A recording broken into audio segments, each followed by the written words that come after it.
तो ब्रेक के बाद एक बार फिर आपका इस्तकबाल है। 7वें मरहले के तहत आज पोलिंग हो रही है 9 अजला की 54 सीटों पर और अब आधे से ज़्यादा का फासला एक तरह से तय हो चुका है और ये आखिरी मरहला है जो एक तरह से तमाम सियासी पार्टियों की किस्मत यहाँ पर दांव पर लगी हुई है। और मैजिक वॉल के जरिए 7वें मरहले को हम समझने की कोशिश कर रहे हैं। मेरे साथी विशाल आजम भी हमारे साथ जुड़े हुए हैं। जो अहम फैक्टर हैं, जो बड़े मुद्दे हैं, उन पर भी हम चर्चा कर रहे हैं कि 2017 में कौन कौन से बड़े फैक्टर रहे थे जिन पर ये चुनाव लड़ा गया था और 2022 आते आते कौन कौन से बड़े मुद्दे अब उभरे हैं या जो एक बड़ा बदलाव देखने को मिल रहा है यूपी की सियासत में। विशाल, 7वें मरहले की हम अगर बात करते हैं तो ये बहुत अहम है बीजेपी के लिए। 2017 से अगर देखा जाए 29 सीटें बीजेपी लेकर आई थी, समाजवादी पार्टी की 11 सीटें थी, बीएसपी की 6 सीटें थी, कांग्रेस खाता नहीं खोल पाई थी आखिरी मरहले में।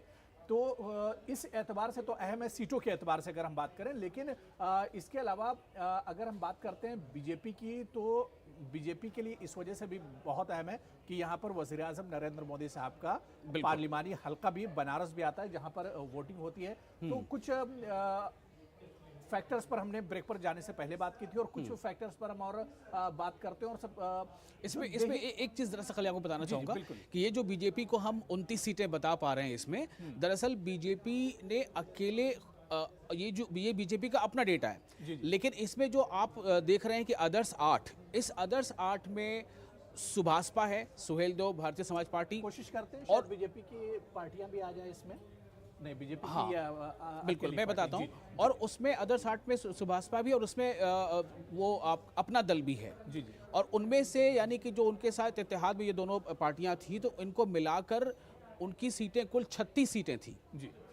तो 36 सीटों पर बीजेपी और उनके अलाइज ने पिछली बार कामयाबी हासिल की थी, लेकिन यही आदर्श जो है जिसपे सुभाषपा है और अपना दल है ये इस बार समाजवादी पार्टी के साथ हैं। तो जो इनकी सीटें थी वो तो मतलब अब नहीं इसमें हम काउंट करेंगे। साथ ही साथ इनके नहीं रहने से और उनके उधर चले जाने से जो हर कॉन्स्टिट्यूएंसी में इनका जो अपना प्रभाव वाला या इनके असर वाला जो कम्युनिटी है असर वाली वो भी उनके साथ शिफ्ट हो रही है। एक बहुत बड़ी तब्दीली है। तो आप ये देखें कि बीजेपी उस तरह से 36 सीटों पर थी यानी खुद और अपने अलाइज को मिला के, लेकिन उन 36 में जो 29 के अलावा जो आपने दिखाया तो वो 7 सीटें और 8 सीटें जो है वो इधर से थी जो सुभाषपा और उनके पास अपना दल से थी। एक चीज़ मैं जरा सा अपने नाज़रीन को अपडेट कर देना चाहता हूँ कि जो परसेंटेज आया है 1 बजे तक का वो चाहता हूँ ज़रा बता दूँ, इससे बहुत कुछ कहने और सुनने का हमें मौका मिलेगा। ये जो मजमूई फीसद है वो 35.51% है 1 बजे तक का। और हम सब जानते हैं कि 54 सीटों पर वोटिंग हो रही है और इन 54 सीटों में से बनारस जहां पे कुल 8 सीटें हैं वो बनारस बहुत अहम है। इस फेज़ का एपी सेंटर है वो। इस फेज़ के 2 एपी सेंटर आप कह सकते हैं, एक तो आप बनारस को ले लें, दूसरा आप कह सकते हैं कि आजमगढ़ है। बिल्कुल। तो ये एक एपी सेंटर है और दूसरी तरफ आप देखिए कि इसमें इन 54 सीटों में से जो अलग अलग जो कॉन्स्टिट्यूएंसी है या जो डिस्ट्रिक्ट वाइज है वो हम बता रहे हैं आपको। जैसे आजमगढ़ यहाँ पे 34.63% वोटिंग हुई है 1 बजे तक। मऊ में 37.08, ये बहुत अहम है। अब इस पर हम लोग बात करेंगे मऊ में आखिर इतना फीसद क्यों बढ़ा हुआ है। जो मजमूई वोटिंग 35.51 है यानी 35.5% मान लीजिए, तो 35.5% अगर ये टोटल है तो उसमें से मऊ में 37.08 क्यों है इसे हम लोग बात कर सकते हैं। जौनपुर में 35.81% है और गाजीपुर में 33.71% है। ये गाजीपुर से ही सुभाषपा के ओम प्रकाश राजभर जो चुनाव लड़ रहे हैं वो इसी डिस्ट्रिक्ट में आता है जी। चंदौली में 38.43%, वाराणसी में 33.62%। ये थोड़ा सा मायूस कर रहा है अबू हुरैरा कि वाराणसी में जहां प्रधानमंत्री देश के वजीर आजम 3 दिनों तक कैंप करते हैं, इलेक्शन ये आम इंतखाबात नहीं है या पीएम चुनने का इंतखाब नहीं है। यहाँ पर वजीर आला चुने जाएंगे, यहाँ पर एक स्टेट की सरकार चुनी जाएगी, लेकिन वहाँ पर वजीर आजम 3 दिनों तक कैंप करते हैं। वहाँ पे वोटिंग फीसद थोड़ा मायूस कर रहा है, हो सकता है आगे बेहतर हो जाए। मजमूई अगर 35.51 है तो बनारस में 33.62% है। मिर्ज़ापुर में 38.10%, भदोही में 35.59% और सोनभद्र में 35.87%। तो ये 35.51% वोटिंग मजमूई तौर पर 1 बजे तक हुई है। अब आते हैं जो आपका सवाल था अबू हुरैरा, 35.51% जी, ये 1 बजे तक की है। ये 1 बजे तक बिल्कुल। और इस पे जो आपने कहा था कि बनारस, और मैंने भी कहा कि आप सोचिए कि लोगों के लिए कितना अहम हो जाता है कि वजीर आजम खुद अबू हुरैरा वहाँ पर बनारस में 3 दिनों तक उन्होंने कैंप किया, और न सिर्फ 3 दिनों तक कैंप किया, वहाँ पे उन्होंने कई रैलियाँ की, रोड शो भी किया, काफ़ी भीड़ हुई, लोगों ने इस पर चर्चा भी की कि भाई सवाल उठाया कि किसके रोड शो में ज़्यादा भीड़ थी, पीएम के रोड शो में, वजीर आजम के रोड शो में, या अखिलेश यादव के रोड शो में। ये लोगों पे छोड़ देते हैं, वो तय करेंगे, लेकिन हाँ भीड़ दोनों में थी, इतना ज़रूर कह सकता हूँ। अब सवाल ये पैदा होता है कि उसके बाद भी जब कैंपेन का वक्त ख़त्म होता है, तो चूंकि वज़ीर आज़म है, नैतिकता अलग है, लेकिन उसके बाद वो रेलवे स्टेशन के भ्रमण के लिए निकलते हैं, इंस्पेक्शन के लिए निकलते हैं, लेट इवनिंग भी। तो ये सारी चीज़ें होती नहीं, तो आप समझ सकते हैं कि मुझे तो ये लगता है कि अगर जी बनारस में सबसे ज़्यादा वोटिंग नहीं होती है, तो शायद कहीं इस पर सवाल खड़ा ना हो कि सबसे ज़्यादा वोटिंग क्यों नहीं हो पाई। इतना मोटिवेट करने की कोशिश की वज़ीर आज़म ने बिल्कुल, खुद। इतना मेहनत करने के बावजूद, और फिर बीच बीच में वज़ीर आज़म साहब के ट्वीट भी आते रहते हैं कि जमहूरियत का जश्न है, आप इसमें शामिल हो जाइए, वोट कीजिए, बड़ी तादाद में निकलिए, लेकिन उसके बावजूद भी हम देख रहे हैं कि मायूस करने वाला अभी तक का फीसद हो सकता है। जैसे जैसे अभी और दिन बढ़े, 4 घंटे अभी और पोलिंग की बची है। सीधे हम मिर्ज़ापुर का रुख करेंगे। सुमित हमारे नुमाइंदे हमारे साथ जुड़े हुए हैं। सुमित, क्या कुछ हाल चाल है, लोगों में कैसा जोशो खरोश है? 4 घंटे से कम की पोलिंग बची है, अभी तक वोटिंग परसेंटेज क्या कुछ कह रही है, और लोगों में कैसा जोशो खरोश है मिर्ज़ापुर में? बिल्कुल, देखिए सुबह से ही लोगों में उत्साह है और लगभग 6:30 बजे से जिस स्कूल में हम खड़े हैं, ये सेंट मैरी स्कूल है, यहाँ पे भीड़ लगी थी। ये दोपहर का वक्त है और इसलिए भीड़ जो है कम है, इक्का दुक्का लोग आ रहे हैं वोटिंग करके वो निकल रहे हैं। लेकिन अगर हम वोट परसेंटेज की बात करें तो 1 बजे 38% तक अब तक वोट पड़ चुके हैं, तो इसका ये अंदाज़ा लग रहा है कि लगभग वोट जो है ख़त्म होते होते लगभग ये 60 से 62% जाने की उम्मीद है, क्योंकि ये नगर विधानसभा क्षेत्र में खड़े हैं और नगर विधानसभा कहा जाता है कि ये सबसे ज़्यादा वोट नगर विधानसभा क्षेत्र में पड़ता है, और अब तक का अगर अनुमान किया जाए तो ये सबसे ज़्यादा वोट यहाँ पड़े भी हैं। तो ऐसे में ये शाम होते होते वोट परसेंटेज बढ़ने की उम्मीद है। और हम दूसरी चीज़ बात करें अब नगर विधानसभा के बारे में, तो नगर विधानसभा में यहाँ पे सपा से कैलाश चौरसिया हैं और बीजेपी से रत्नाकर मिश्रा, दोनों में कड़ी फाइट चल रही है।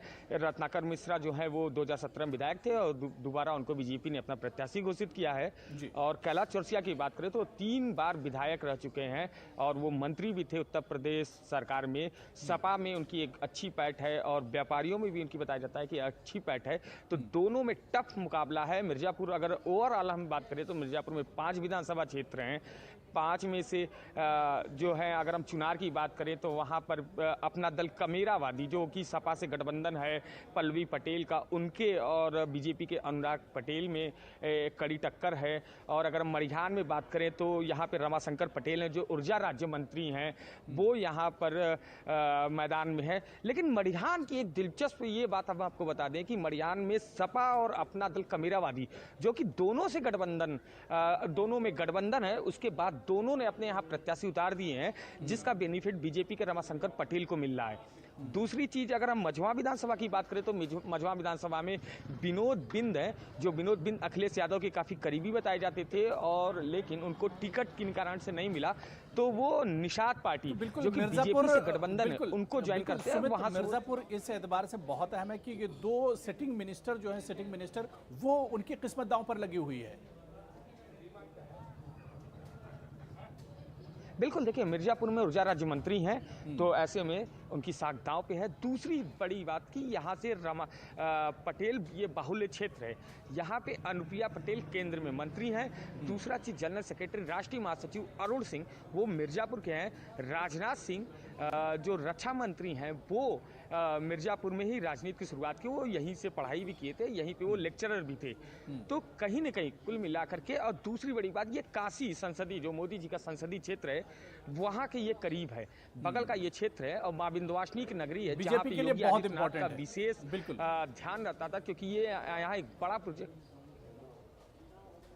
बिल्कुल, तो एक बड़ा प्रोजेक्ट था विंध्य कॉरिडोर जो यहाँ पे चल रहा है। तो ऐसे में और दूसरी बात कि 2017 में 5 गठबंधन को मिला के 5 सीट बीजेपी ने जीती थी, तो इस बार सभी की साख दांव पे है। और मिर्जापुर से मैं एक सवाल मेरा यहाँ पर ये होगा कि पिछली बार जबरदस्त कामयाबी थी, 5 की 5 सीटें बीजेपी या उनके अलायंस ने ली थी, लेकिन इस बार चूंकि जो जो अलाइज हैं, जो इत्तेहादी पॉलिटिकल पार्टियां हैं, वो अलग अलग हैं। इस बार सुभाषपा बीजेपी के साथ है, अपना दल के दो घटक हैं, अब एक कबीरावादी है, एक सोनेलाल ग्रुप है। तो मैं आपसे ये जानना चाहता हूं कि ये जो चेंजेस हुए हैं, ये कितना इस पर असर डालेंगे 17 के मुकाबले 22 के इस पोलिंग ट्रेंड पर?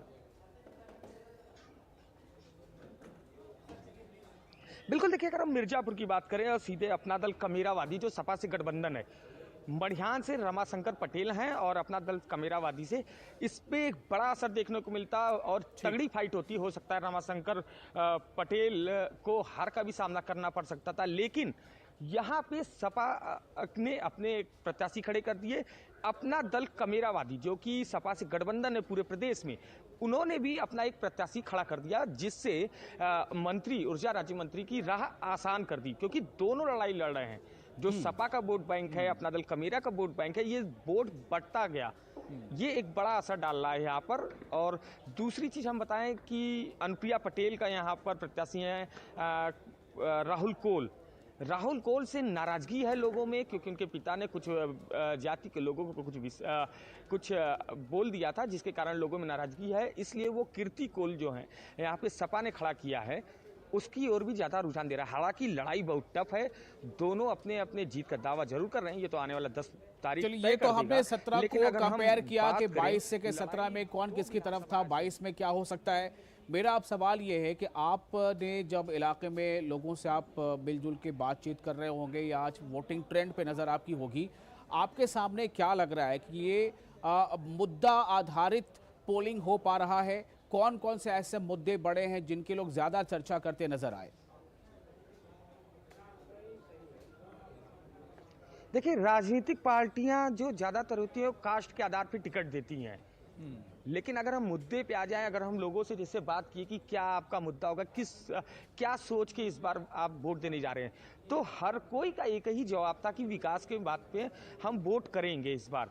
या कुछ ऐसी थी जो नाराजगी पे वोट दे रहे हैं। जैसे कुछ ऐसा विधानसभा है, अभी 1 घंटे पहले की आ रहा था कि एक गांव है जहां पे लगभग 10,000 की आबादी है और 45-4600 वोटर्स हैं जी। वो सड़क नहीं बनने के कारण उन्होंने मतदान का बहिष्कार कर दिया। एसडीएम से लेके एडीएम तक वो अधिकारी वहां पहुंचे हैं और उनको मनाने की कोशिश कर रहे हैं, और जहां तक मुझे जानकारी है अभी तक वो मानने को तैयार नहीं है। अधिकारी लिखित आश्वासन दे रहे हैं कि आप ये वोट कीजिए, हम लिखित दे रहे हैं कि 3 महीने में आपकी सड़कें या जो आप जिसके लिए परेशानी वो हो जाएगी पूरी, लेकिन मानने को तैयार नहीं है। तो नाराजगी जो है, मतलब हर विधानसभा की अपनी अपनी है। जैसे मढ़ियान विधानसभा क्षेत्र की हम बात करें, वहाँ पे वो किसान बेल्ट है, तो वहाँ पे धान गेहूं ये सब बड़े पैदावार है, लेकिन वहाँ सबसे बड़ी समस्या है कि खरीदारी नहीं हो पा रही है। ऊर्जा राज्य मंत्री से इसकी नाराजगी है लोगों की कि वहाँ पे उनका धान नहीं बिक पाया, या कई ऐसे है जो छोटे लिंक रोड हैं। बिल्कुल, देखिए 2 सिटिंग मिनिस्टर हैं और इसके अलावा सेंटर में भी अनुप्रिया पटेल भी मिनिस्टर रही हैं मिर्जापुर में, लेकिन लोगों को आज भी मसाइल का सामना है कि पिछले कई सालों से उनके यहाँ रोड और खड़ंजे नहीं बने हैं और रास्ते सही नहीं हैं, और लोगों के मतलब इस तरह के मसाइल हैं जिन्हें जहन में रखकर लोग आज वोट करने के लिए निकल रहे हैं। सुमित, क्या आपके आसपास कुछ लोग हैं, अगर उनसे बहुत जल्दी कुछ बातचीत करें, कुछ मुद्दों पर बातचीत करें, और क्या कुछ लोग जहन में रखकर आज वोट करने के लिए निकले हैं, अगर किसी से आसानी से आपकी बातचीत हो सकती हो? बिल्कुल, हम कोशिश जरूर करेंगे। कुछ लोग अगर हमारे पास आते हैं तो हम जरूर उनसे बात एक बार करने की कोशिश करेंगे। ये एक माता जी निकल रही हैं, 1 मिनट सुनिए। ये माता जी हमारे सामने आई हैं, आ जाए, नीचे आ जाए। ये बताइए, आपने वोट क्या, अच्छा इस बार आप क्या सोच के वोट देने आई थी? आप हम वोट दे रही थी, इस बार क्या मन में सोचा था कि क्या देख के आप वोट देंगे? क्या मुद्दा था? विकास था या आपके कोई परिचित खड़े थे, क्या था? अब जो हल्ला हुआ है वही तो सुना ही रहा है। बिल्कुल। भाई साहब, आप ये बताएं, आप वोट दे चुके हैं, इस बार आपने क्या सोचा? अच्छा, अब तक में कितना आप संतुष्ट थे कि अब तक की सरकारों ने विकास किया? कितना? 1 मिनट, कितना संतुष्ट है? संतुष्ट है। संतुष्ट हैं, पूरी तरह संतुष्ट संतुष्ट हैं। हैं। हाँ हाँ, सभी वोटिंग करने आए हैं अपनी पार्टी की। हमारे साथ कुछ और लोग हैं, माता जी हैं। माता जी ये बताइए, आपने वोट किया है, इस बार जो आप वोट कर रही हैं, क्या मन में सोच के आई थी कि जब हम वोट देंगे तो क्या सोच के आई थी कि क्या किस आधार पे आप वोट देंगे मोदी जीत जाए, मोदी बहुत काम थे। हाँ, तब क्या। यहाँ पर? ठीक है, सबकी अपनी अपनी राय है। चचा भी है। चचा, क्या आपका मुद्दा था ठीक है। और किस मुद्दे को लेकर आप यहाँ पे आए थे? चलिए ठीक है सुमित, आपका बहुत बहुत शुक्रिया दोबारा से आपके